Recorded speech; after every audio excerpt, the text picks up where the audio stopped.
Et comme chaque jeudi, vous le savez, c'est le moment de la chronique sport de notre journaliste sportif, Mickaël Midoro. Bonsoir Mickaël. Bonsoir Florane. Alors quel est le thème de votre chronique aujourd'hui? Alors aujourd'hui, je vais vous parler du rugby club de Versailles et plus particulièrement de l'équipe senior. En Fédéral 3, les joueurs de la Cité Royale sont sortis de la zone de relégation après une victoire contre Vincennes sur le score de 16-14 le week-end dernier. Menés de 14 points au bout de 10 minutes de jeu, les Versaillais ont su réagir devant plus de 500 spectateurs. Conséquence, les Bleus ne sont pas encore enterrés dans ce championnat. On écoute la réaction du président du club, Olivier Nereneuve. Il y a encore un espoir, la bête n'est pas complètement morte. La rédemption de Pâques ne s'est pas encore véritablement faite, mais il faudra avoir le couteau entre les dents pour pouvoir aller jouer à Auxerre et ça sera quand même très compliqué. Alors ce match sera vraiment compliqué, Mickaël, où les Versaillais ont tout de même une chance d'y arriver. Alors je vais vous planter le décor. Florane, ce sera la dernière journée du championnat de Fédéral 3. Auxerre a remporté 15 de ses 17 matchs disputés cette saison. Les Bourguignons ont 10 points d'avance sur leurs dauphins. De l'autre côté, nous avons Versailles, avec 3 petites victoires cette saison et qui compte 53 points de moins que Versailles. Vous l'aurez compris, ce sera un peu le remake de David contre Goliath. Surtout qu'Auxerre jouera à domicile. Olivier Nereneuve en a conscience.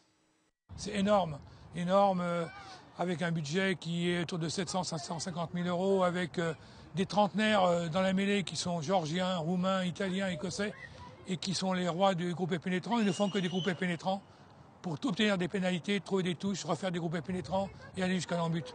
Donc c'est très compliqué quand on est une équipe jeune et qu'on n'a pas dynamique, c'est très compliqué. Et là, devant leur public, ils ne pourront pas se permettre d'avoir la moindre défaite. Donc, à mon avis, ça va être très compliqué. Pour renverser la montagne auxerroise, les Versaillais ont 3 semaines pour se préparer et soigner les pépins physiques survenus contre Vincennes. Le coach Baptiste Gouache devrait compter sur un groupe au complet. Les Versaillais vont jouer leur chance à fond. On a dit qu'on allait y aller le couteau entre les dents. On n'a pas fait toute cette saison avec des dimanches très compliqués pour essayer de tout lâcher avant d'être sur le terrain. On lâchera, mais à la fin du match. Mais Mickaël, que se passera-t-il en cas de contre-performance? On peut dire que c'est un match qui tout double.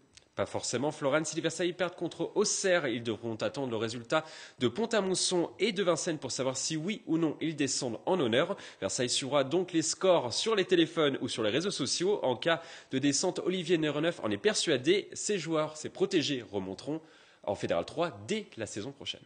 J'ai aussi ce redoutable avantage d'être depuis si longtemps dans ce club, 50e année cette année consécutive. Donc j'en ai fait des montées et des descentes en tant que joueur, j'en ai fait aussi des montées et des descentes en tant que dirigeant.